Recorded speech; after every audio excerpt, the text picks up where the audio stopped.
You sure? I was positive. I was ready last time, I thought. Brought to you by some guys on the internet. This is Getting Tabled. With your hosts Jason the Bruce, You guy! George the Yang, I hope you're all entertained by my inaptitude. Jason aka Major Socks. We've been doing this and talking about various stuff. One of the stuff. Now sit back, relax, and get tabled.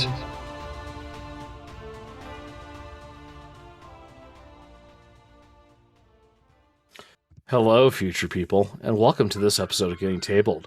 With your host, he locks himself out of his apartment, the Bruce. It's not my fault that I forgot how doors work. I mean, it is my fault, but we'll just skip over that. It's clearly the fault of the man that does as he's told because he's a property of the people. Major Socks. Yep, that's me. And then there's George above me who can't remember to push the record button. We got to start over. You can't prove it. There's no proof. Apart from the fact that you just admitted it. There's still no proof. Oh, well. How are we doing, folks? We're back together. I did 78? not have relations with that woman. That's not going to help you either. Yeah, back at it. Not just me talking to myself this time. We are all back together. And we are going to jump straight into the news. This news. Newly received or noteworthy information, especially about recent or important events. So today from Games Workshop, we're talking about the Norse team from Blood Bowl because I wasn't here last week to talk about squats. But this team, holy cow, does it look good? Oh, yeah. Do you want to talk about squats very quickly before we go into this? No. It's you probably talked to yourself about it on end, and so it's all good.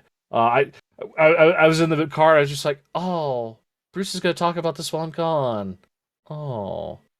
I only have one question. Are you excited for them or not? Let's see. I have a Fire Slayer army. I want to do a Calderon Overlord army. I have a Dwarf army. I think that's a yes. I have a Dwarf Blood Bowl army. Do I have anything else that is a Dwarf? So what you're telling us is that you have that many dwarves that you're tired of them and you don't want any squats. We understand. So yes, I need all the Space Dwarf. Yeah, no, I get that. I'm definitely excited for the squats. Definitely. My prediction is, and I know that we said this in chat and I said it last fortnight, but is that it's going to fall into that November time slot where the Sisters of Battle and everything fell over the last couple of years. And like I said, that's in time for my birthday, so I am okay with that. Yeah. But yes, moving into Blood Bowl to begin with.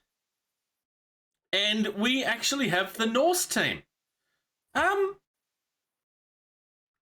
weird thing about this is I hadn't even realised that they hadn't actually done the Norse team yet. I really do like this, though.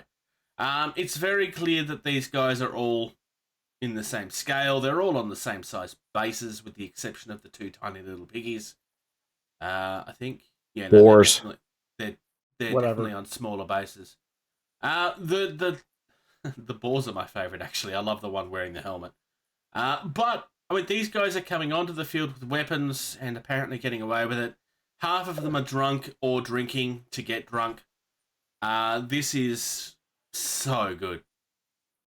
Are you going to tell a man that size with a mug of ale and a weapon, tell him, no, you can't do that? Yes, but I'm going to do it very, very nervously in a very high-pitched voice. I'm sorry, sir, but you can't have that on the field.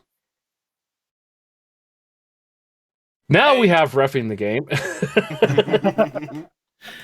And the Valkyries look really cool as well. I like the fact that they do actually look like they belong on the pitch and they're not just bikini-clad people pretending that it's armor. It really works. I would have liked to see more wing. Yeah, but if you put wings and stuff like this, it ends up being a problem on the board. No, I mean on their helmet, just more wing on their helmet. Okay, yeah, no, that makes sense. Like, a 57 Chevy, tail fin wings, like, I Really could swoop see back. like make it look like they're from an 80s, like, Norwegian metal band. Yeah, I could see that. Actually, you could easily paint these up to look like... Paint them all up in greys and black and white. So you could make that really, really work. The important question, of course, is Major Socks. Which of the two balls do you prefer? Probably the one with the helmet. Yeah, there we go. George? Is it because he's got is it because he's horny then? No. I am a fan of the Ulfwerens because Oh, they look badass. I hate the name, and I know I said this earlier, but Weariners is... It's the Weariners part of it I don't like. It's just such a silly name. I assume they could have that done it's traditional. It just sounds weird for a board game. they could have done like Ulfenthrop or something like that. Like instead of Werens. Oh, hey, that has 2 asterisks. What does that mean? That's a very good Good question. Wolf Warrior, according to League linguists. So it's actually a real word. Okay. Well, I guess I can be quiet then. I'm an idiot. Okay. No, that's fair. Okay, that was recorded. Yes, that is kind of the point of a podcast. No, but I have you openly admitting to that's going to become like your new. It's going to replace your guy, is it? Oh yeah. Moving on. No, I really like these, and I like the fact that they haven't just done a Norse team, like, because the old team used to be they were all humans except you had a werewolf and the Yeti and I don't remember something else. But these very clearly have different people with different roles. I actually do like that. They're doing more than just spitting out copies of the old stuff, but making them look pretty. It's going to be interesting to see where things go, though. Moving on. Warhammer Underworlds, to the shock of everybody, have a new edition out with a new name. Because this is so unlike Games Workshop to push out a new version of something within 3 months of the last one. I am utterly shocked. I can't believe that they have done this. Look at the look on Sock's face. I mean, he's just appalled and so shocked. Mm-hmm. So look, that means that we're getting a new starter set, and look, they're doing this on purpose. As much as I mock it, I do understand why it happens. The big thing for me, though, and the thing that I am not being a smartass about, genuinely actually excited, is these Skaven look awesome. Like, these are so good. I think these are the best Skaven they've done since, quite frankly, the last Underworld Skaven that they did, which was also easily the best that they've done. Hey, Games Workshop, do this for the rest of your Skaven. It's not that hard. You can prove that you've done it. You can prove that you can do it. So I will say the little Skaven on the little like smoke swirl water thing, you balancing on 1 foot. Yep. That's only going to break 3,785 times. True. I do like the fact that they've shown that one of his bombs has failed, though. Because that's what that is. You can see the broken glass underneath it. But no, you are right. That is totally going to break 1,000,000 times. No, 3,785. Hopefully the foot's not actually connected to the smoke plume, because there's a lot of people that's going to prefer not to have that there. And if it's connected, it's going to be annoying. Especially after just telling them how great it was that they'd finally stopped doing it. And clearly they haven't. But moving on, we also have Dark Elves, or what I keep on calling the Moon Elves. What do they call them here? The Shroud. Shadeborn. So yeah, it's all very voidy and creepy, and yes, they're evil elves. We get it, Games Workshop, we get it. These are gorgeous, though. These are very reminiscent of some stuff that was teased during a preview at the end of last year. Like, we had seen this main hero with the cape that looks like a crescent moon. We had seen that before, or a version of it. I really, really like what they're doing here. They're really nice. Socks, do you have any preference for one or the other? The Moon Elves. The Moon Elves? George? Yep. Eh. Eh? Eh. Do you want to have your rant about how they need to start concentrating on their product and not just spitting out things every 3 minutes? Kind of. I mean, there's the constant, codex creep and, imbalance of rules because they've released something, instead of pushing, what'd you say, 3 months from the last No, I was exaggerating. Underworld, right? It's once every 12 months. Okay, well, still, it seems like we're always constantly getting these, but we have, codex creep issues and old sculpts and, I bet you if they focused on that, that might help their bottom line more than, constantly pushing new variants and versions of, let's be honest, tertiary products for them. This is, and I'm just going to say it because it's true, even though the fans of this game try to deny it. I mean, to be fair, this is actually a very good game. I'm not suggesting otherwise. But this is Magic the Gathering, but for Games Workshop, and it's done that way on purpose. Because that just left a bitter taste in my mouth. That's exactly what it is, and it's that way on purpose. I'm not saying it's a positive thing. It's definitely not a positive thing. Even Magic the Gathering is not Magic the Gathering anymore. It's a cruel perversion of it. But if they were to concentrate on replacing the rest of their lines, getting the old stuff out so that they could then concentrate on a steady flow of stuff instead of new Space Marines every 3 minutes and actually giving everybody the same amount of attention, I would argue that the profits would only go up. Because the only reason that the Xenos armies and so forth don't make as much sales is because they don't give them the attention. Oh, absolutely. You can't tell me that the Eldar did not sell gangbusters because we all saw how quickly they sold out. Hey, what we mentioned just a few minutes ago, Sisters of Battle. Yeah. How many years did people say, we want SOBs, we want SOBs? And so what did Games Workshop finally do? They finally gave us SOBs. And what happened? Holy cow. Yeah. It sold out that much that they got complaints about it constantly. Yeah. Which is not necessarily a good thing either, but it's better than the old problem. So, yeah. Moving on. Anyway. So, many months ago, we got teased that there were behemoths coming for Drop Zone Commander. I think it's been a year, if not I many think it's months. been long. I think it's been 18 months at least. But yeah, we finally it's been a while. Yeah. We finally have it.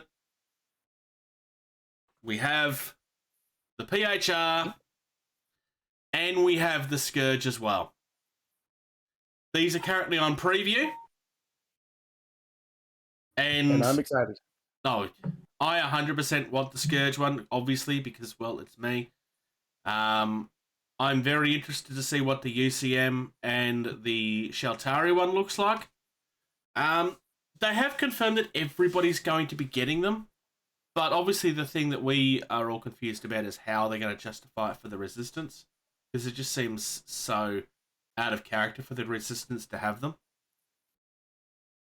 So now, here's a thought I had that I thought was pretty cool. So a few years ago, wasn't there a train set? A monorail set for Drop Zone? Yes. So what if? I love this already. They pulled that, and now they're re-releasing it with a train that is a gigantic weapons platform that can literally go from one side to the board to the other because it's a train. And the fact that it's a train and it works that way would counteract the fact that it's so big. And that would literally be behemoth size. Yeah. You can give it behemoth size weapons because it's on a large transit platform. Yeah. And you are right. That kit is not currently for sale. Could be wrong, and but to I'm me, pretty that sure they stopped that last year. yeah, and that would coincide with the whole timeline of we're doing a Resistance Behemoth. Here's the Based on the train set. monorail. Let's put giant guns on it, Yeah. and then it can just fly around the board. I'm very, very curious what the price point for these are going to be, because it is literally the biggest resin thing they've ever done. I'm suspecting. Are you talking monetary or points for the army? No, monetary. I'm well, suspecting this is going to be big. You figure the Dreadnought kits were what, $50 US, so I'm expecting this will be at least 80. So yeah, I was gonna Which is say, huge. You know, a $75, $80 kit, yeah. If it's And anything anywhere near above that, it's just never going to sell. People won't buy it. Yeah. So that the Hades, which is the Scorpion Walker that we see in the PHR video, I have one, and that one is about 6 to 8 inches long, depending on how you model it. And so just knowing how big that one is compared to what you're seeing, I mean, that's half the height of the Behemoth for the PHR. Yeah. That we see in the video. So it's just, yeah, that's gonna be a massive. And your tentacles from your Scourge, yeah, don't touch me with those. Those look scary. You know what those look like? Those look like underground utility fiber? cables. Mm-hmm. Yeah, Yeah. the underground utility cables for carrying power. Socks and I were talking about this last night when you were locked out, sitting on your porch trying to break into your house. Yeah. How cool would it be for the Shaltari, for their Behemoth to have a particle lance weapon? That makes a lot of sense, actually. Because I mean, if we're talking about the big, super huge platforms, I mean, that's on a on a capital class ships and stuff like that. Surely they can make that small enough to fit on a walker that huge. Even if it was in lore a weaker version of the particle lance, on the table, that makes way too much sense not to go in that direction. Because on the table, even if it was like 10% of the space version, it's still going to be devastating to anything in its path on the ground. Yep. Yeah. Beam weapon is the way I'd trade it, probably. So I have, looking at the advent calendar from 21, they actually have the picture of the UCM Behemoth. Ah, so we have seen it then. I just did a Google search for it. So, and because I was looking for the Shaltari one, because I thought we had seen a picture of that one somewhere as well. No, I don't believe so, because from memory, I think that's something that we got corrected on by Lewis. Hey, that looks like the Metal Gear. Aha, found it. So, what he is referring to, folks, is this lovely creature. Does that not look like a Metal Gear from the video game franchise? Yeah. It looks this like could be a lot of mechs. Yeah, this could be a very early prototype, and so things may have changed since then. But my guess is that's what we're going to be seeing as for the UCM. Yeah. Or something very similar. That's definitely the way things are going by the look of it. I'm really, really excited for these. I mean, how could you not be? Because they're just huge and really cool looking, and everybody gets something pretty. So we've only seen the full reveal and date of these ones at the moment. My suspicion is that it won't be until next week that we see the teasers for the rest of them. I wouldn't be surprised if they all get launched at once, but I also wouldn't be surprised if they decide to split the launches between a couple of weeks. Mainly because if everything's released at once, then the demand is all there at once, and this is a big kit that they need to be prepared for. Whereas if they split it across a couple of different weeks, then it'll help them keep up with the demand. It depends on how prepared for this release they are. I know that they've been planning this release for quite a while, because we've known that these were coming for quite a while. So, yeah. Moving on. So, the Shaltari Space Station and the Phr Space Station are also things that got teased. and are now available. The Phr Space Station, I think, is the most gorgeous of the two. Not that I don't like the other one, but I just think the Phr wins this battle looks-wise. I think the PHR wins the battle for best-looking space station, period. I agree. I can't disagree with you, honestly. It is really, really good. I mean, the Surge bits were cool for the space station upgrade pack that we got in the Kickstarter, soon after the Kickstarter. But I agree that just the we know we've all loved the clean, whole, curving look of the PHR, and they just brought it right into the space station, which I think is cool. If Lewis could see the smirk on my face, he'd be terrified right now.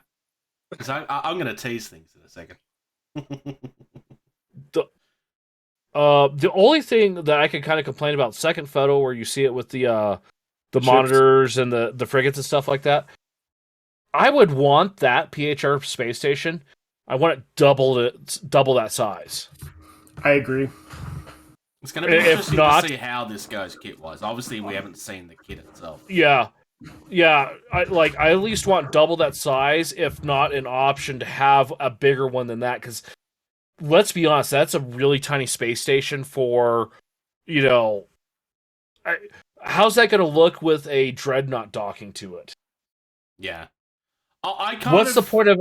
I kind of get the impression that these are kind of docking bay type things.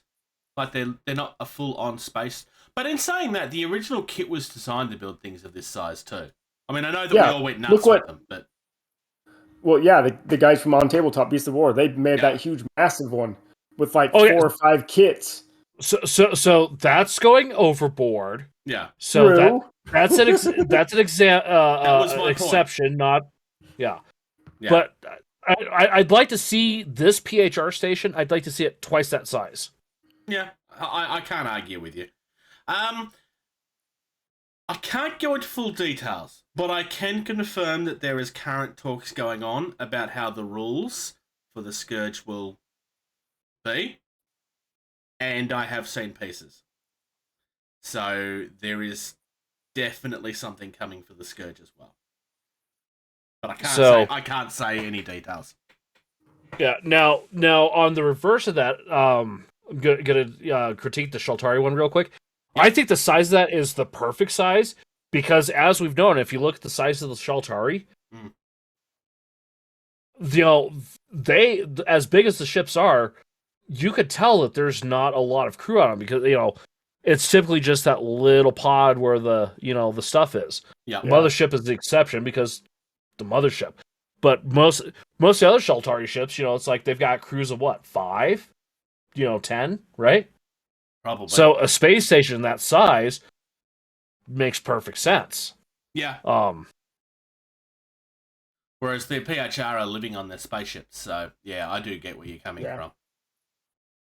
It's going to be interesting to see how these things develop. I'm really excited for these.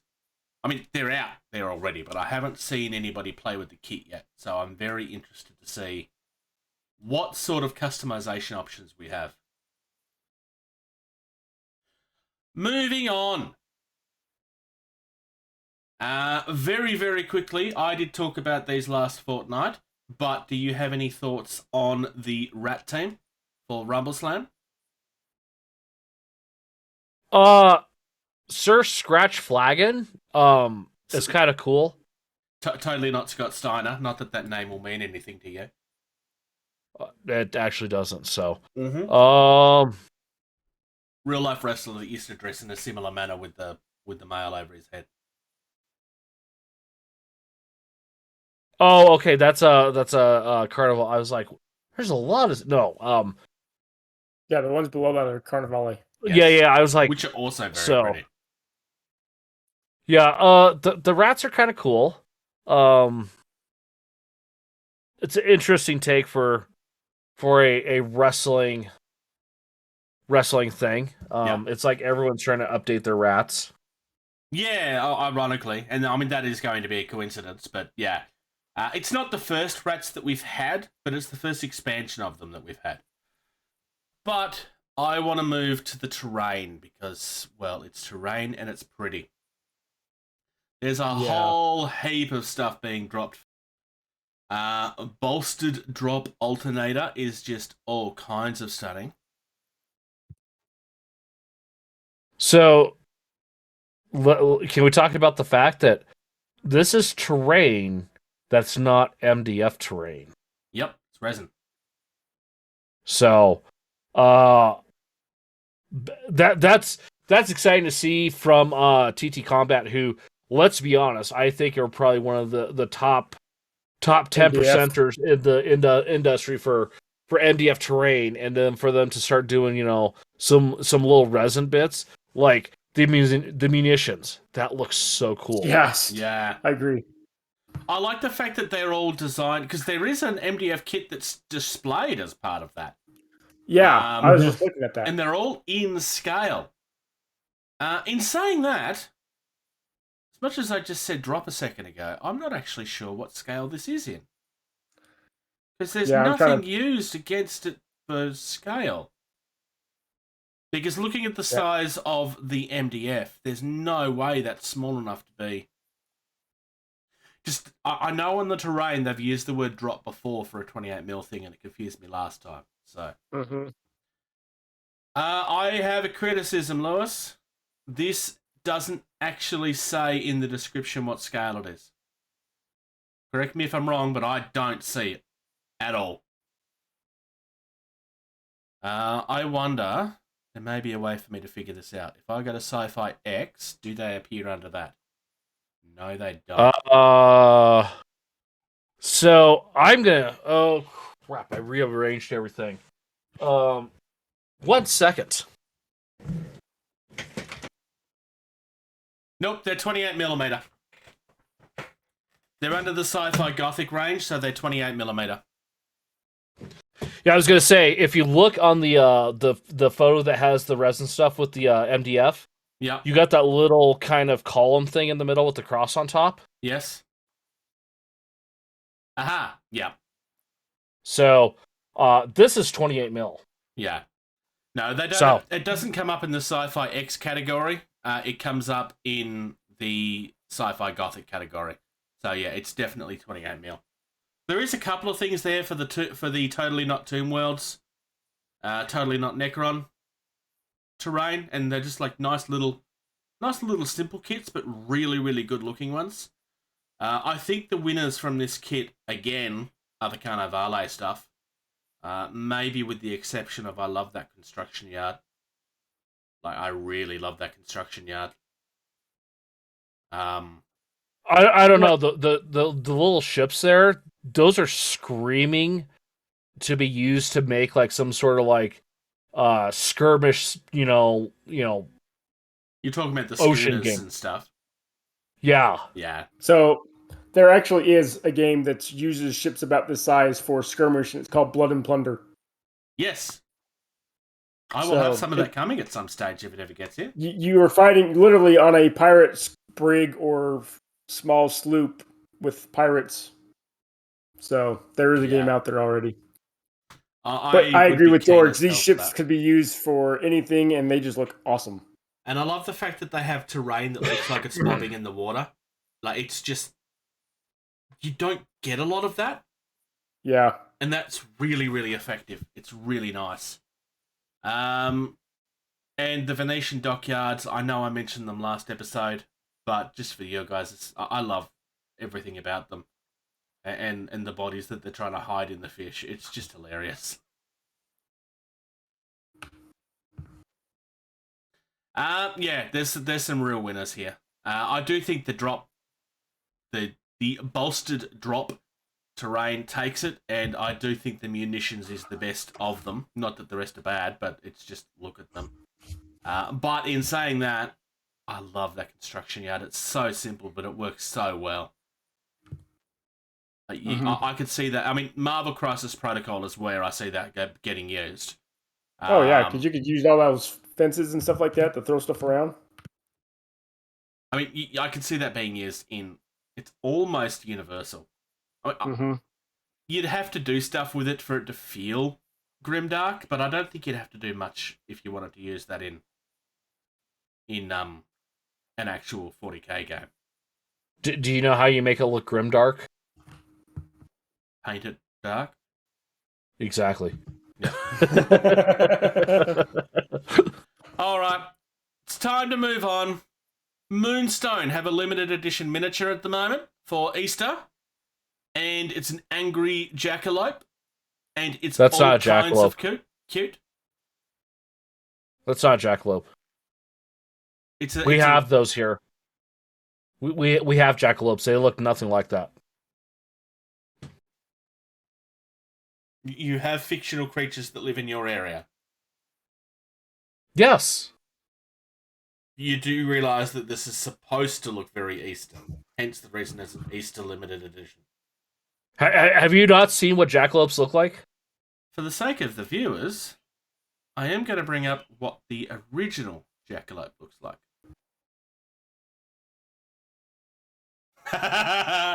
That's done really well.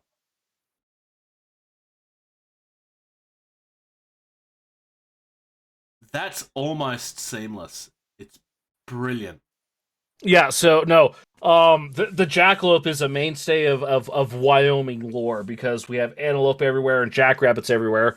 Jackalopes. So no, western part of the state, there's actually you've been there, right, Sox? Yep. Jackson Hole. Mm-hmm. It's like a 10, 15 foot tall jackalope statue. Well, this is their version of it, so it doesn't matter. So hence why I said that's not jackalope. Well, it doesn't matter. I think this thing's gorgeous. I think it's brilliant. I think it is a fun mini, for sure. Yeah. I'm not a big of the floppy ear bunnies, so that detracts for me. But Yeah. Beyond that, I think it looks great.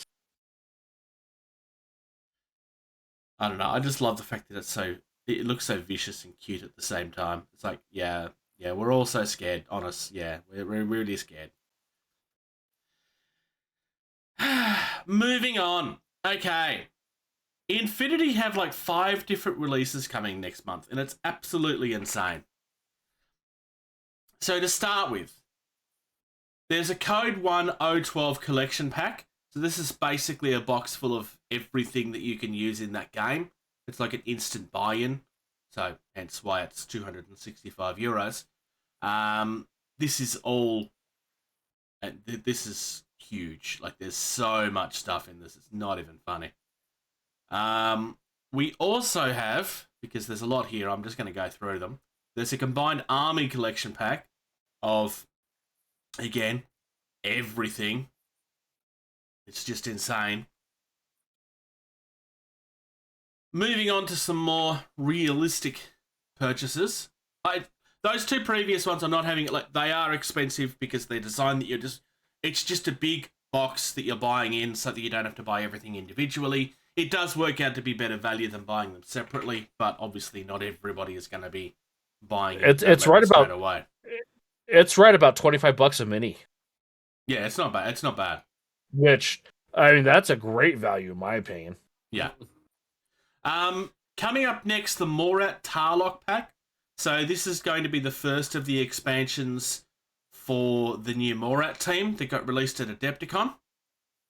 I really like the look of these things. I love the space monkey aesthetic. I mean, I know they're not monkeys. That's just what they look like in my head. I really, really love these guys. And then we have more for my faction. So the Nomads Booster Pack Beta, again, continues to re-release stuff that we've already got. This is not necessarily a bad thing because obviously there are people out there that don't have these things the first time around. So in this particular box, and if I'm wrong on this, please do correct me. The Mobile Brigada, which is the red one in the front, originally came from a box set called Ice Storm. I do believe it's the same mini. Like I said, correct me if I'm wrong. That Taskmaster is a re-release. That used to be available as a single, just a single clamshell. That's the one in the back, just for the record, the bigger one. And the last one is the one that I haven't seen before, which is the Perseus. So the idea of this, obviously, is it's a booster for people buying in. It's definitely cheaper buying it this way than buying them all individually, given that you'd be looking at, 15 to 20 euro each originally, where it's just all together now. And we have a very similar box for Ariadna, but Ariadna are just more of your human faction. Well, everybody's human there, but... Human. Human? Human. Yeah. Do you know Umox? Mm-hmm. So these are those two beta packs are expansions for the box set that came out at Gen Con last year. For me, that Nomads one, I mean, I need a Taskmaster. I think I own a Taskmaster somewhere, and I think it's in my pile of shame, and I have no idea where it is. I've almost bought another one several times, and I keep on putting it off because I'm like, I think I have one. I'm sure I brought it, but I don't know if it's one of these things that I actually did buy, or I wanted to buy and never got around to it. So I may actually just end up going and buying it this way. Having more than one mobile guard is not necessarily a bad thing.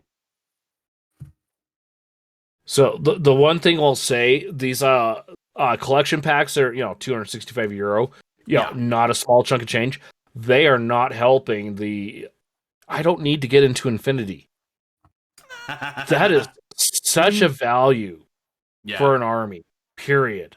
Yeah. It's really, really good value. Especially, it's literally everything.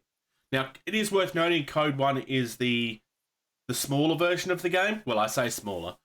It's the simpler version of the game to get in easier, because this has been our biggest criticism when we've spoken about it in the past. It's a really hard game to get your head around when you try to learn. Code 1 is the game that's trying to fix that. And from everything I've heard, I still haven't played it yet. I will be playing a game of it at some stage this year. But from everything that I've heard, it is much easier than it used to be. Obviously, their idea is that once you get tired of Code 1, you then go into the proper full game. But, yeah. So, and like I said, you go and buy a special character or anything for any game. They're $25-$30 a mini, right? 265, and it's 26 minis. So that's $26 a mini, which when you break that down to the concept of what, the size and scale of what Infinity is, that's a really great deal, especially since you got a couple of your bigger ones, a couple of your smaller ones. It all balances out really nice for, if you're wanting to spend money on it. I really don't want to spend money on it because I don't need it. It is also probably worth noting that in the current climate, most of that should also be metal. Which I am also not a huge fan of. No, but when you're talking about value, if all of that is metal, it just got even better value because metal is very expensive right now. Yeah. Moving Things on. are expensive right now? What? I know, right? It's amazing. Insane. How All that right. can be. We have some new stuff coming for Wild West Exodus. And if you're a listener of the channel, then you know that Wild West Exodus is something that I have a lot of time for. I haven't had a game of it for a while. I did actually have somebody reach out recently and ask where things were being played in Melbourne. So I may actually be able to get a game of this at some stage soon. Ooh. Yeah. We're getting new minis for the Watchers. These Cerulean infiltrators are all kinds of gorgeous. They're really cute too. They look so silly, but I mean this in a really good way. They give me such a throwback to the aliens from Mars Attacks. Yes. Yeah. So these are very clearly playing on your pop culture greys. They're not hiding that. That's very clearly what these are supposed to be, which does fit in with what they've always been in the past. I really like this. That's what aliens look like. They look like that, Bruce. Yeah, I know they do. Apart from the one that we know. I mean, Captain Socks very clearly looks different. But that's only because he's wearing a disguise. Well, we can't have aliens taking major positions in our military. Bruce. I don't know why I'm calling Major Socks an alien. I just felt it was fun. Or captain. Thanks. Yeah, you Bruce. called him captain. No, I'm completely ignoring that on purpose. That was Anyways. not actually accidental. I did it on purpose. Back to the aliens, because they do look cool. Yeah, no, I really, really like these. And it's See, it's a 23-pound box. Socks. See, this is why you need to get like Effie Warren, and then we can both get into this game and have an excuse to get into it, so we can play it then. True. Right? And it'll be perfect because where would we be? In the Wild West. Of No Man's Land, Wyoming. Wiki Wild Wild, Wiki Wild Wild, Wild Wild West. Yep. Whoa, that's a little too progressive here for us there. I don't know what you're talking about. I mean, everybody praises that as one of the best movies ever. Oh, wait, no, they don't. All right, moving on. We have another couple of releases coming for Dystopian Wars. So this first one is the Murmansk bundle set. And this is definitely the most unique thing that I've seen them do so far. Yeah, with the crescent strongholds. It's really weird. So it appears to be like it's something that can actually fix your ships mid-game by the look of it. I'm curious to know how this actually plays. I don't know how I feel about the way it looks. I mean, I see how it works, but I don't really know how I feel about it. It's just very different. I mean, different's not a bad thing. I don't think this is one for me, though. And then there's the Mobile Stronghold, which is a full circle. Yeah. It's like a floating fortress. Yeah. On the ocean. Because you can build it in different ways. And not to get, what's the word, to talk about the current, geopolitical stuff and everything like that. But if you look at the iconology on this army, this totally looks very Russian. Like, we build like mobile repair station for it's totally. I mean, you got the red stars. It's also called Murmansk. That's very much a Russian. Right. Yeah. So, like I said, not to geopolitical commentary. Avoid this. It fits the idea of what they're trying to go for. The Soviet Union, the USSR. It's an alternate world. So yeah, it definitely right. Yeah. Sense. And I'm going to say Anatolia for the next one is another battle fleet set that's coming. Which these ones are cool. I really love these. Like the skips on the side. Not skips, but they look like catamarans. Like giant, massive catamarans. They're really, really gorgeous. Well, and just the styling of the building, too. That's part on the main part of the ship. Just their... I can't remember what style that is. Kind of the... I'm trying to remember. Skip my mind. I really like it. No, all the domes. All the domes and stuff like that on the actual ships themselves. Oh, Vatican? Yeah, that style. Yeah, it's like they're all mobile churches on the water. Is how they look. I really, this might be my favorite release that they've done so far. I was gonna say, the first thing that jumps out at me is, with the sponsons hanging off of it, giant ship. These totally look like ocean-going Battlestar Galacticas. Yeah, I could see that. The Huram class Grand Cruiser down the bottom, where you're joining two of the cruisers together, is all kinds of gorgeous. I love everything about it. Then there's the Nomads.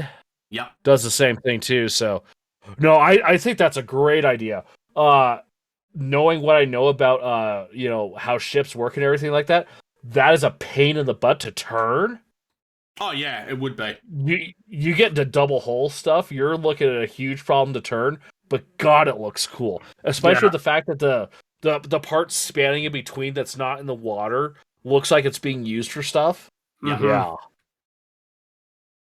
It's a monster catamaran. Like they're two ships joined together to make it look like a catamaran. It's so good. I love everything about this. Definitely a kit that you're going to be wanting to buy multiples of too. Like most of them, quite frankly. But yeah, really, really like it. I would almost argue that they're doing the kits the way they're doing them because Drop Fleet was done the way it was done. Yeah, I think that's fair. Yeah. I think that's fair. It was an idea that worked. All right, Moving now on. Captain Major Socks is going to talk for the next 40 minutes, and No, I'm not actually, because we've already talked about all this stuff, but we finally have release dates for all the new stuff that's coming out. So the Black Suns, Enforcers, Shadow Collective, Pike Syndicate, the main Mercenary Starter Kit, as well as two new ones that we've never seen before, which is the Card Pack 2 and the Essentials Kit, all have a release date of the June 17th. So yeah, bye-bye paycheck for all of June pretty much for me. No, I'm excited for this stuff. And I know Saxon, how much O4s make. I know, but I have other stuff coming too. So I'm just very excited that we finally get a release date. It was kind of teased in June, but now having an actual date, all of us Legion buddies that I play with are pretty much all of us have this starter kit as well as Gar Saxon on pre-order. Yeah, this is absolutely gorgeous. Are you going to get the Mandalorian Super Commando set? So if I were to get the Shadow Collective Mercenary Starter, they have a set that comes in there, and so yes, I will be getting those. Are you going to paint them like Mando? Probably. All chromed out and everything? Yeah. You'd be silly not to. I will send you the links for the paint you need. Sounds good. And finally, because we kind of skipped past this one, Hero Forge are doing a new release type, which is I find a little bit confusing, quite frankly. I was wondering what you were doing there because you started talking about War Cradle. I was like, okay. It's because I opened it in the wrong order. Anyways. Yeah, so obviously we already know about their regular plastic, which is 3D printed, and their premium plastic, which is 3D printed. Their color plastic, which is 3D printed. I'm not having it. I mean, and there's a painted version of the same thing, but that was only available to backers, so you can't use that. You can also use bronze. You can also download them. But here is the thing I'm going to skip past. We're now getting Standee versions. I think I like this idea. I mean, this is obviously a budget idea because it's 2D. So basically, your 3D sculpts that you've designed and then painted on the thing, you get to pick the angle that it is. So unlike most Standees, you're kind of stuck with it looking the way that it looks. You still get to customize how it looks in front of you. And then it's printed on clear acrylic. I really like this idea. I mean, this is not going to be something for everyone. But no, but for those new guys that are getting into D&D or any role-playing game. Some people do prefer Standees over minis, though, as well. I think that's not us, but some people really do prefer that. Easier to store, easier to transport. Yeah. I mean, they have their place for sure. What I like about that the Standee is it's a lot easier to find a graphical 2D representation of what you're going for something, and then it's printed. Not, don't get me wrong, bronze, that's cool, right? It's also very expensive. What? Because someone has to go through and make a mold and a casting, and then they have to clean all that, and then they have to pour it, and then they have to remove the sprues and polish it. That's expensive, really? Yeah. No, I really That's cool, like this option. I do like this option a lot.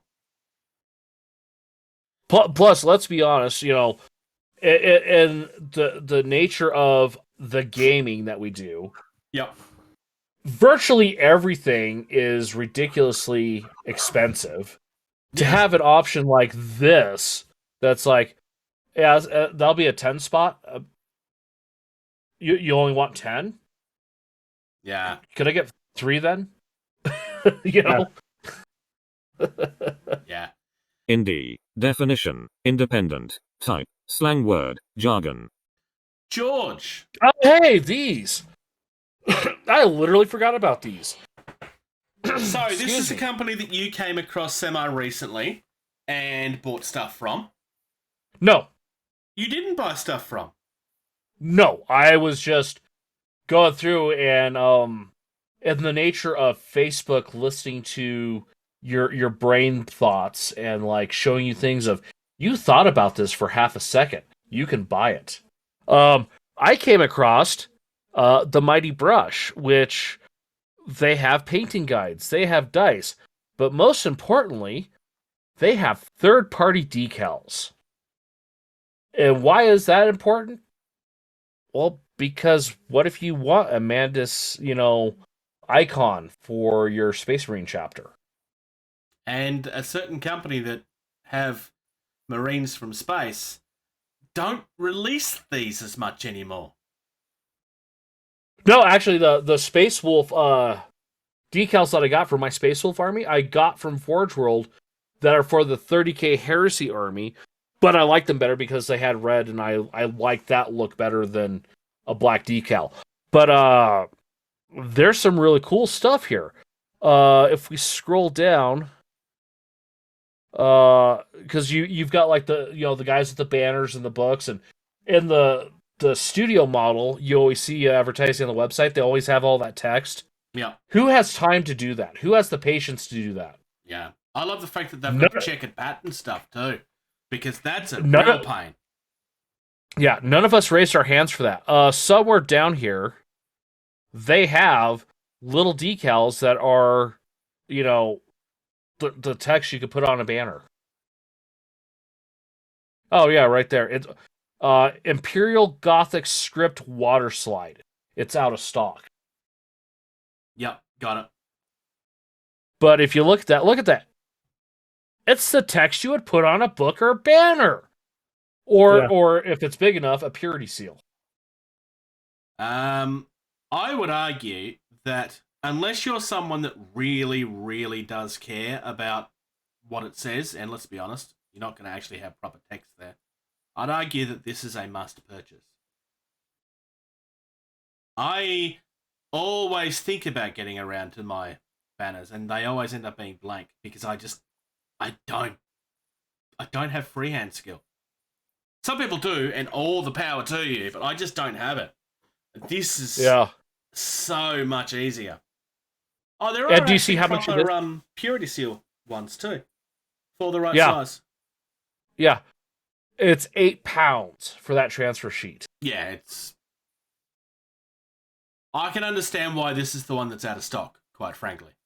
Right?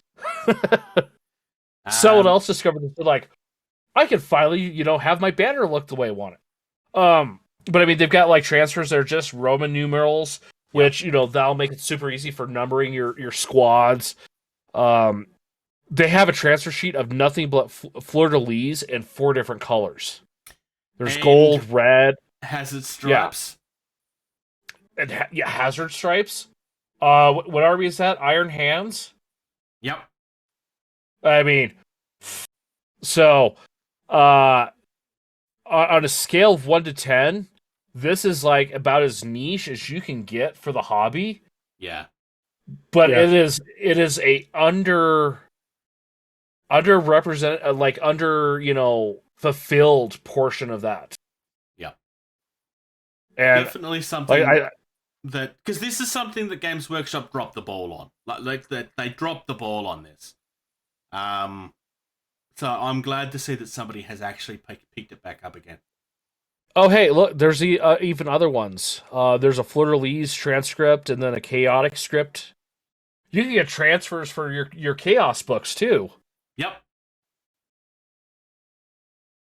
Oh, wow, those look good, too. Yeah. So, yeah, a neat little quirky find that, let's be honest, and they're cheap, too. I mean... Yeah. Look, you could get Bleeding Heart transfers for your Sisters of Battle army because that's so stereotyped. Or The Lamenters, more specifically. They have space sharks. Yeah. So, I mean, all sorts of crazy stuff. I mean, they've got, like... What is this one? Company roundels. Oh, okay. So, yeah, it's more company... Oh, yeah, just the more... company markings that I always, again, don't get around to. Yeah, so... but it's $5 for a company transfer sheet, so you can literally, like, properly mark up your company. No, this is a brilliant find.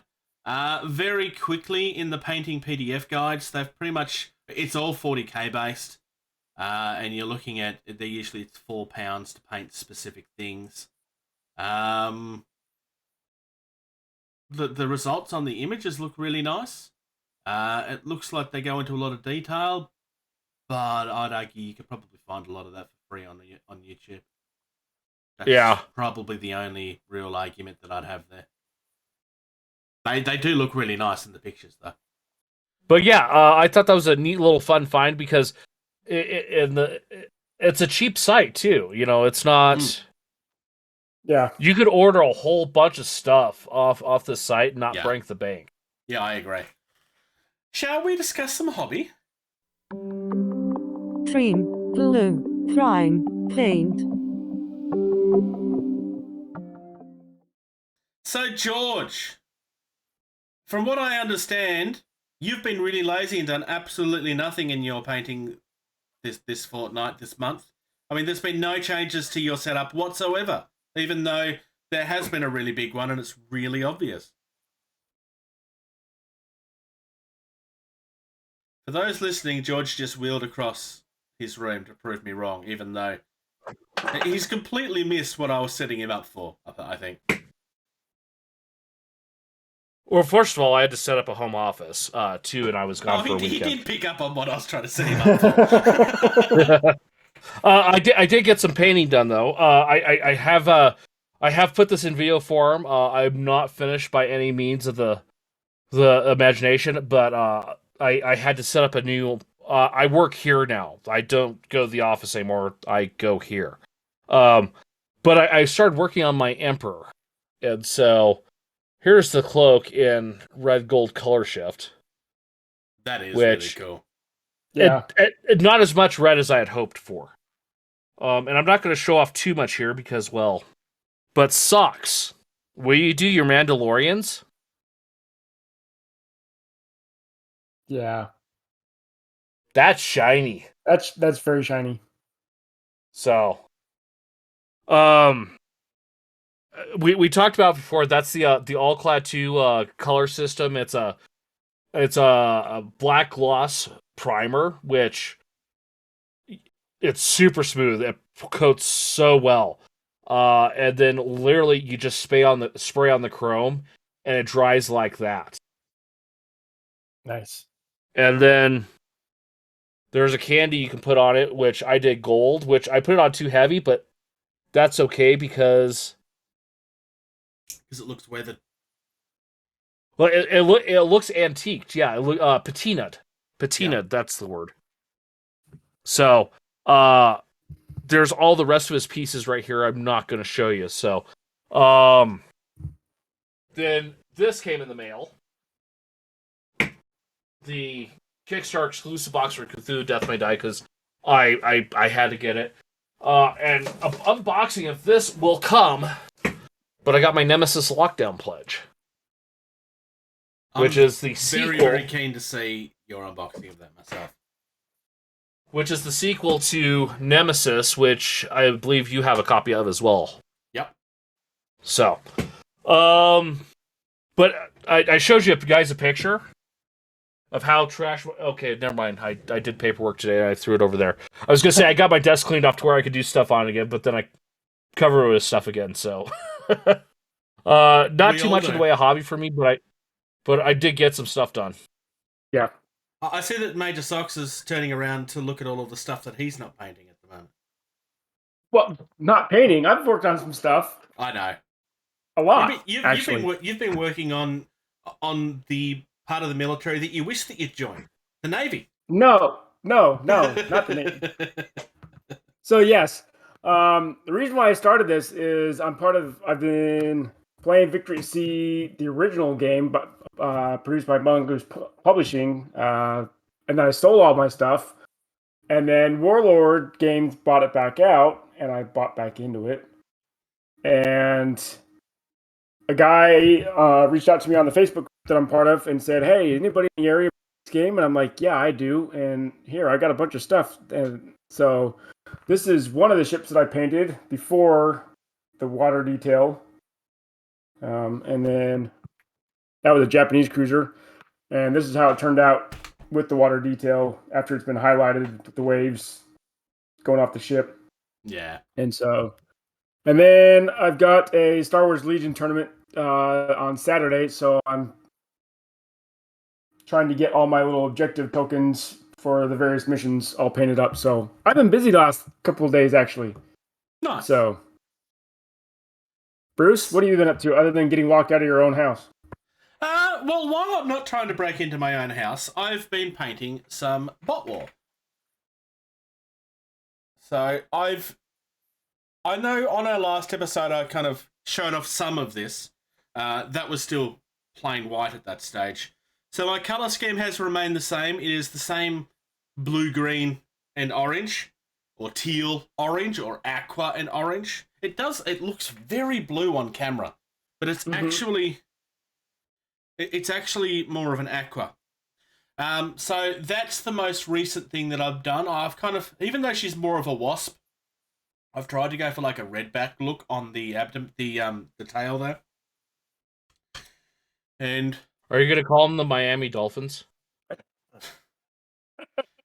no, they're still the infestors. I thought maybe I might go with purple for the rims rather than the standard black, but I may actually change that. We will see. I have painted up a few more of the rims, just trying to get more of it done. So this is kind of like grass with a little bit of sand on the side. I've also done this, which is just more of a path. Just trying to get things done and try to make them all fit together. I did, however, discover that the Queen is so big that she won't fit inside of the box that I intended to carry her in.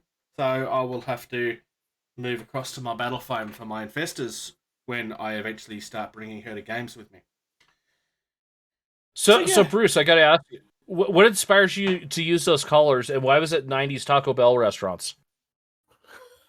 Well, given that we don't have Taco Bell at all. No, look, I've actually started a project log on the Beast of War website because I'm trying to document this stuff a little bit more frequently, because it's not something we're very good at, is actually writing this stuff down.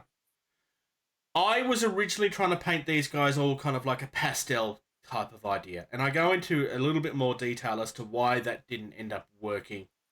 Long story short, somebody else ended up picking the same colours that I did and finished his before I got a chance to start, and broke my heart, because I then got to a point where I was like, well, what's the point doing this now? So after a week or so, I came back to it, and I decided I wanted to stick with the blue-green, the aqua teal sort of colour, because I really do like that colour. And I decided that, look, I know how colour theory works, but quite often I just pick colours that I like, that work together. But I decided that, no, I am actually going to just stick with exactly what it is that the colour wheel says. The colour wheel says that I'm supposed to pick orange, therefore I picked orange. And then it was just a matter of picking the right tones. So I've got, like, everything is very bright and colourful at this stage. Because I'm trying to keep it bright, because when I eventually blackline it, it's going to make everything look darker. So it wasn't really inspired by anything. Well, and then you're talking about the purple edging on the bases, and it's like, it's totally a Taco Bell from the 90s. Uh-huh. Sox knows what I'm talking about. Okay. Oh, yeah. I had no idea where that was going. Yep. Oh, you're all... I thought maybe they had a deal with the Miami Dolphins at some point. No, here, I'll that put was it... the color scheme of their restaurants in the 90s. Oh, okay. Yeah, there you go. In our Facebook chat. So there we go, folks. That's what he's referring to. Because if you're like me and you have no idea what on earth they're going on about, this is what on earth they're going on about. It does look very 80s. No, that was the 90s. 90s? Oh, well. Yeah. All right. But otherwise, my 3D printer is still a work in progress. The FDM printer is still not going. I thought that it was. We finally got the bed leveled, and then it's still not. I still can't get my reality going. It's really, really close to the point where it's getting really annoying again, and I haven't touched it again for another week and a half. I thought I had it going. Everything was leveled. All of the tests turned out fine. And then I started having issues with the extruder because it's not extruding properly. I need to do my E-steps, and I know that there's guides on how to do it, but I really have no idea what I'm doing at this stage. I know I need to come back to it. So I'm close enough that it's frustrating. It's very close to working, but it's not working. So that's where I am.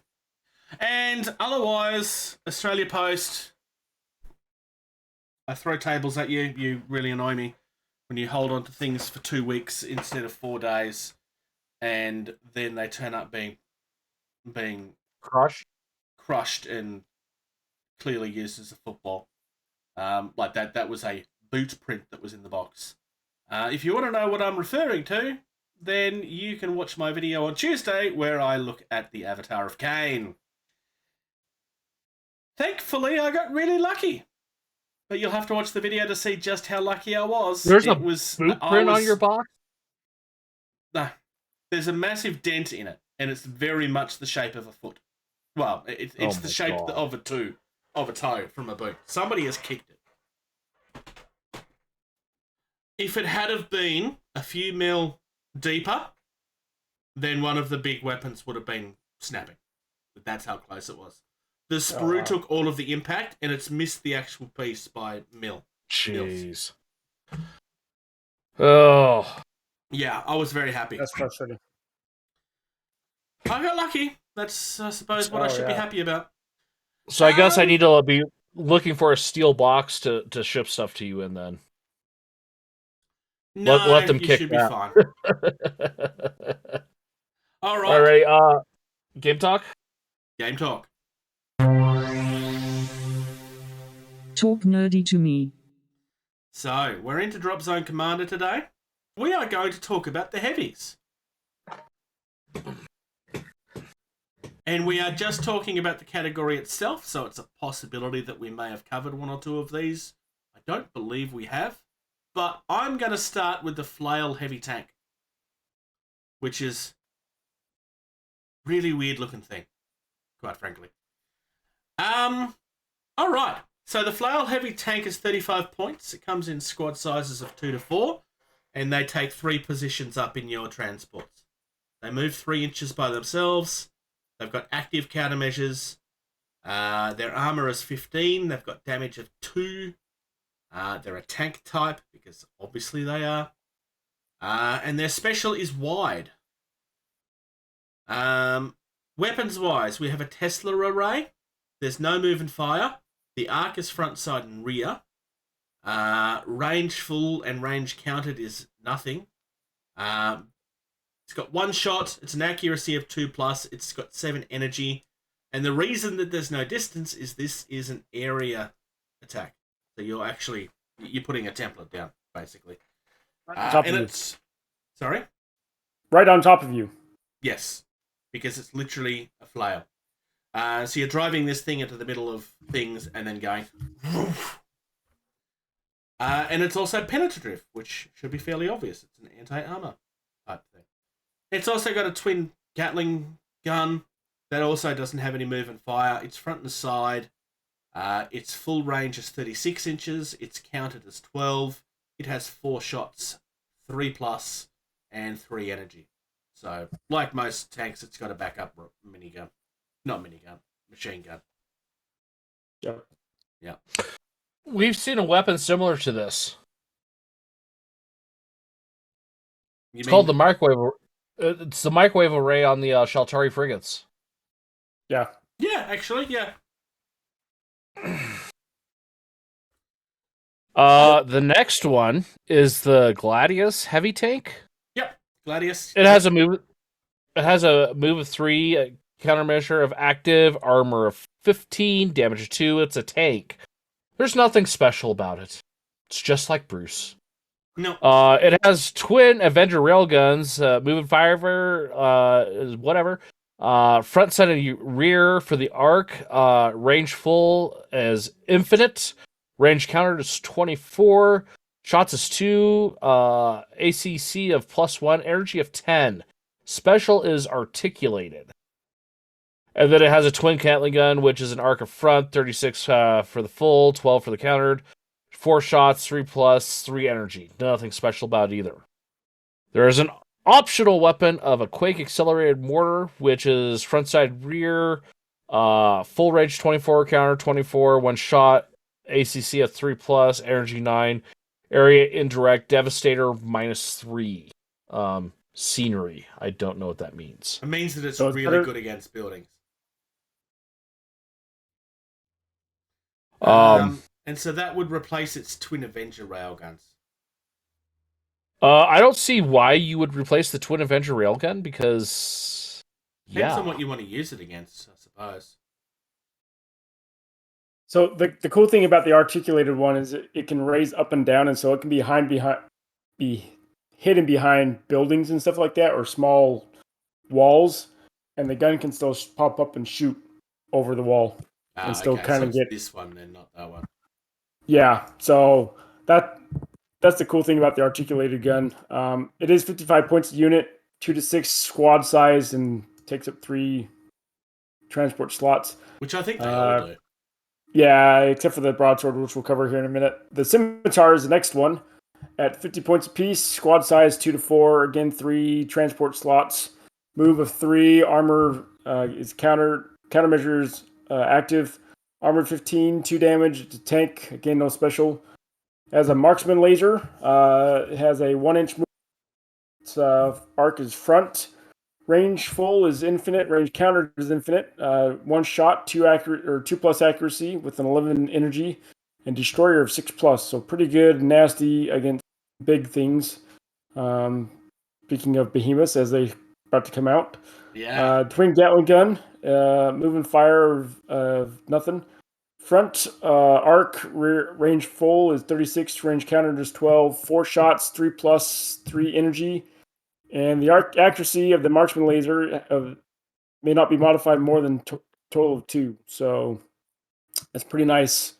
If you got stuff that are being hidden and other effects, your accuracy can't be more than 4+. Yeah, no, I really like that one. Coming up next is the one that you just mentioned, the broadsword. This thing is huge. It's basically 2 tanks joined together with a welding gun. It is 85 points. It's a squad size of 1 to 3, and it takes up 6 slots in your transport. It can move by itself 4 inches. It's got active countermeasures, armor of 15, damage of 4. It's a tank. Otherwise, there's nothing special about it. It has a Myth Slayer railgun, which I think might be the best named weapon I've heard in a while. There's no move and fire. It's got an arc that is front, side, and rear. Infinite range, full, 36 inches counted. 1 shot, accuracy of 1+, energy of 13, devastated 3 against vehicles. Optional weapons. We've got a high X demolition cannon, which is move and fires. There's no move and fire. Front and side. Its full range is 24. It's counted as 18. 1 shot, 2+, 11 energy, and it's Alt 1, Devastator 5 scenery. So again, this is if you're trying to take out buildings. It also has a frag demolition cannon connected to that same option. There's no move and fire still. Front and side, 24 inches full, 18 inches ranged, 1 shot, 2+, 7 energy, and it's Alt 1 area. And then finally, we have the Nemesis Minigun, which is another cool name. We're all about the cool names in this game. No move and fire. Front and side, 16-inch full, 8-inch close, counted. 3 shots, 3+ accuracy, energy of 4, and that's cover, body, soft, focus 1. So basically you're replaying the Myth Slayer rail with the high X cannon, frag demolition cannon, and Nemesis minigun for no cost. So you get all 3 of those instead of the Myth Slayer. Your choice is obviously going to be what you want to go up against. I really like the broadsword. It's got a good aesthetic look to it. It's right up there with like the Bane blades and those kind of like big super heavy tanks. Like, it's a good design. Yeah. Last on our list for the heavies, this one is not a tank.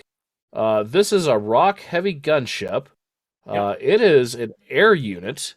It has a move of 16, countermeasures active, armor 10, damage 9, type aircraft, special, command center. It has everything. Yeah, pretty much. Yeah. It has a missile battery. It has a move and fire of 4 inches, front arc. Range full is 36, range counter is 9, 1 shot, accuracy of 3+, energy 10, area limited 2. Then you have twin missile pods. Those are a move and fire of 8, front arc, 36-inch full range, 9 inches counter, 2 shots, 3+ ACC, 8 energy. It's penetrative. Then you have an anti-aircraft battery. That's also an 8-inch move fire. Has an arc of front side rear, range of 36 for full, 9 countered. Shots 2, 3+ for the ACC, 6 energy, AA -2. So that's anti-air. Yeah, anti-air. Yeah. And then we have 3 Minigun Triads. These are a move and fire of 8 inches. One is front side left, one is front side right, the other one's front. These also have a 36-inch range full. They have a 12-inch range countered. They have 3 shots each. They have an ACC of 2+ each. They have an energy of 6. They all have a focus of 3. I really like this thing. For the points, it better do a lot. Because that by itself, you could get 3 broadswords. Yeah, true. Yeah. For the rock heavy gunship, you could get a hell of a lot of the Gladius heavy tanks. Yeah. But this does come with a lot of answers for a lot of different things. It does. I'm not discounting any. I'm just, like the point cost. Like we go from 35 to 55 to 50 to 85 to 220. Yeah. It's I'm not saying that it's a must take, but it's definitely a must consider. It's definitely something you'd need to own. I really don't see you ever wanting to have more than one of them, though. Especially when it's considered a command center, so you could have a commander in there flying around with him. Yeah. Or secondary commander. So. And for the record, this is a normal version of the Phoenix Command gunship. It's more expensive than that, too.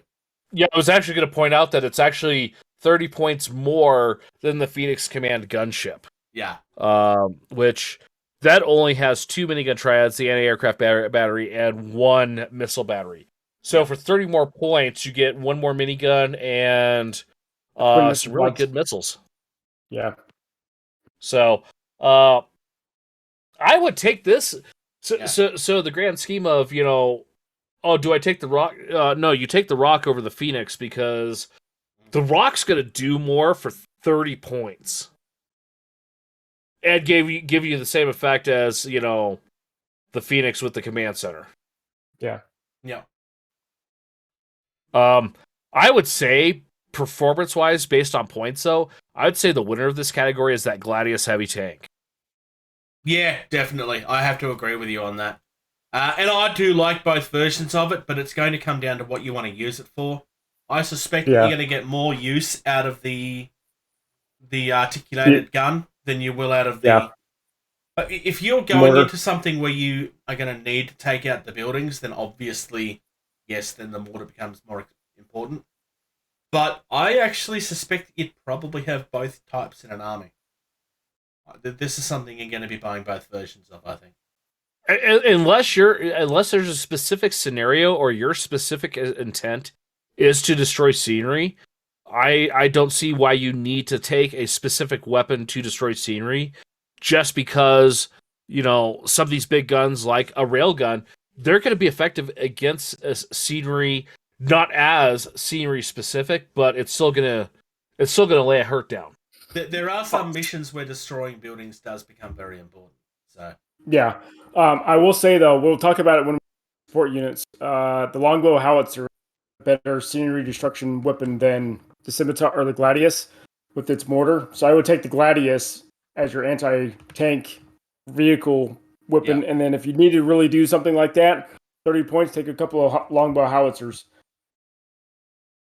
yeah, they've got some really nice stuff here. Yeah, They do. Yeah, there's not. It seems to be a common theme, but they don't really have a lot of bad options there, which is good because options are good. Yeah. Yeah. Indeed.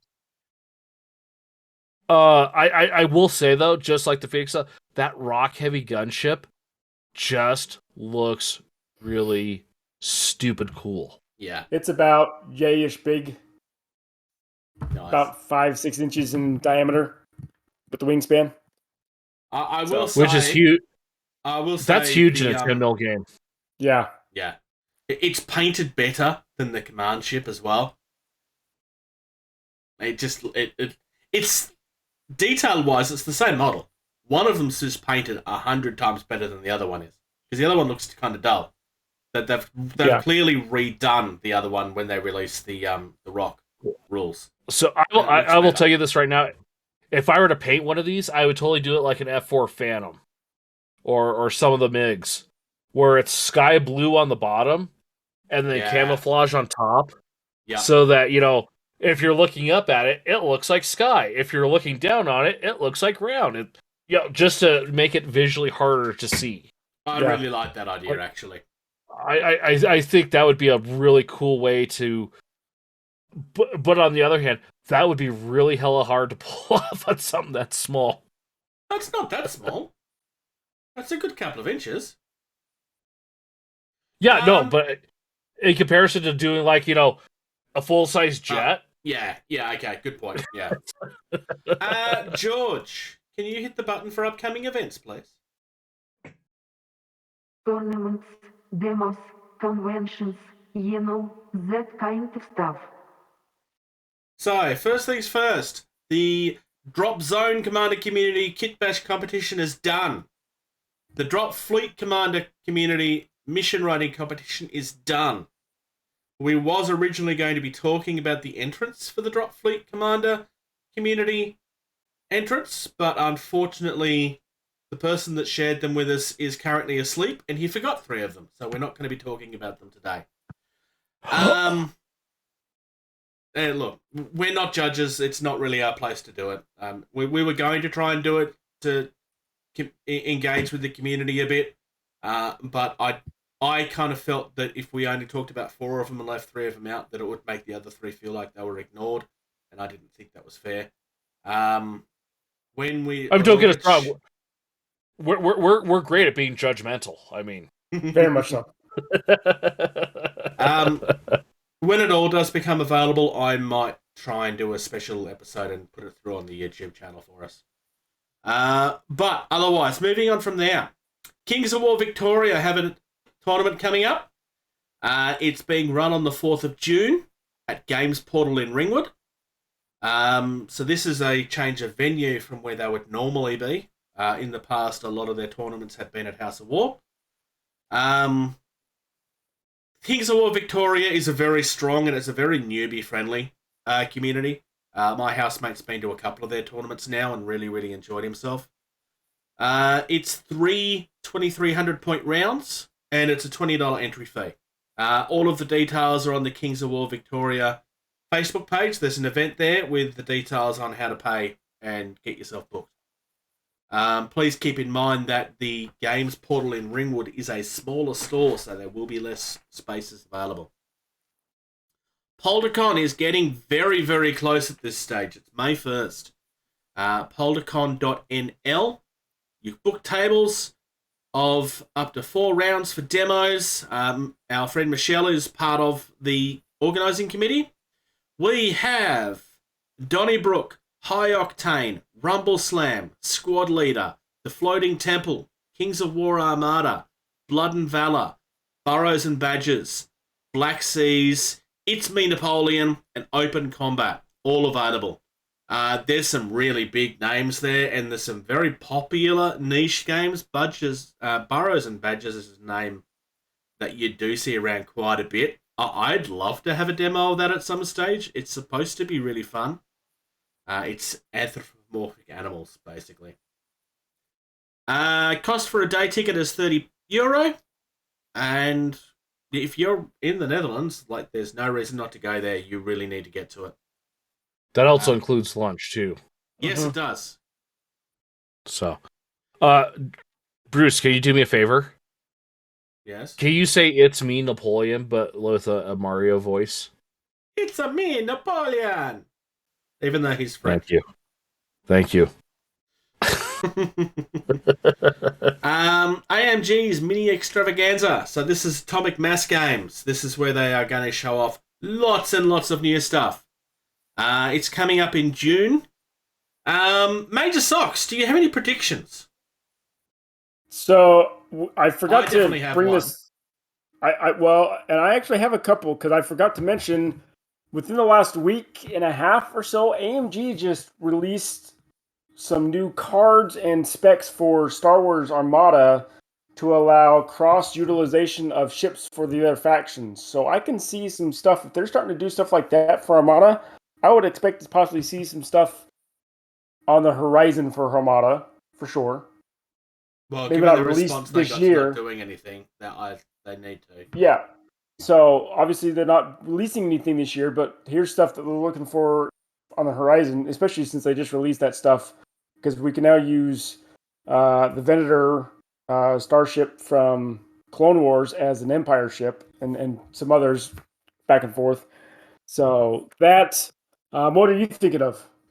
I do think we will get teasers for at least one Armada thing that'll come next year. Yep. Because there's no way they can ignore the response they got on that. We already know that we're going to get views of the Ewoks. Yep. And I have a feeling that we may actually get rules. I'm half tempted to say, looking at Boba Fett, there's definitely characters there that haven't been in yet. I'm tempted to say I'd love to see a Rancor. Yeah, that people are already making their own stat card for it, but I could see something like that. It definitely would be in their wheelhouse to do one. It would be huge and expensive. Yes. But how could you not want one on the table? They would make a mint with that. Especially if it had a saddle on it. Mm-hmm. Yeah. Yeah. So that's my predictions. My other prediction is that I will be sad and I will not get any Gungans. But I probably will buy a box of Ewoks when they're released. Cute little teddy bears. And I will paint them pink just to make and I'll put little love hearts and stuff on their bellies to make them Care Bears. No, I'm kidding. All right. World Model Expo is coming up from the 1st to the 3rd of July. Tickets are on sale. It takes place at the NH Eindhoven Conference Centre in Koningshof, which is in Veldhoven in the Netherlands. www.wme2020.com. And finally, tickets are on sale for Gen Con, August 4th till 7th. If you're anywhere vaguely in that area of the world, you need to make me jealous and go. I would love to go again. I'm sure you would. So would I. George, Peter, social stuff.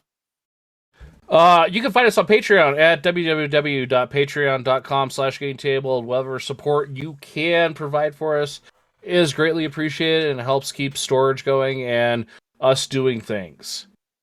You can, of course, find us on Facebook, www.facebook.com/GettingTabled. This is where you're going to see 99% of the stuff we post and talk about. You can find us on YouTube at youtube.com/GettingTabled. This is where you're going to see unboxings, all the other stuff. What's the big thing you've been doing? I can't think of what it's called with Bushido and Brother Bear. Welcome to the Joie Roll. It's a tactics video about the different factions in the game. Yeah, you'll find that on the YouTube channel. You should go check that out. If you want to ask us questions, have anything you want us to talk about, or questions, please feel free to email us at gettingtabled@gmail.com. Our Twitter and Instagram are both at gettingtabled. We have a website, gettingtabled.weebly.com. And then Bruce has a Twitch channel where he makes fun of himself and does a really poor job of playing games from what I've heard. It is twitch.tv/JasonTheBruce. Twitch.tv/JasonTheBruce. And that's the end of the list. Awesome.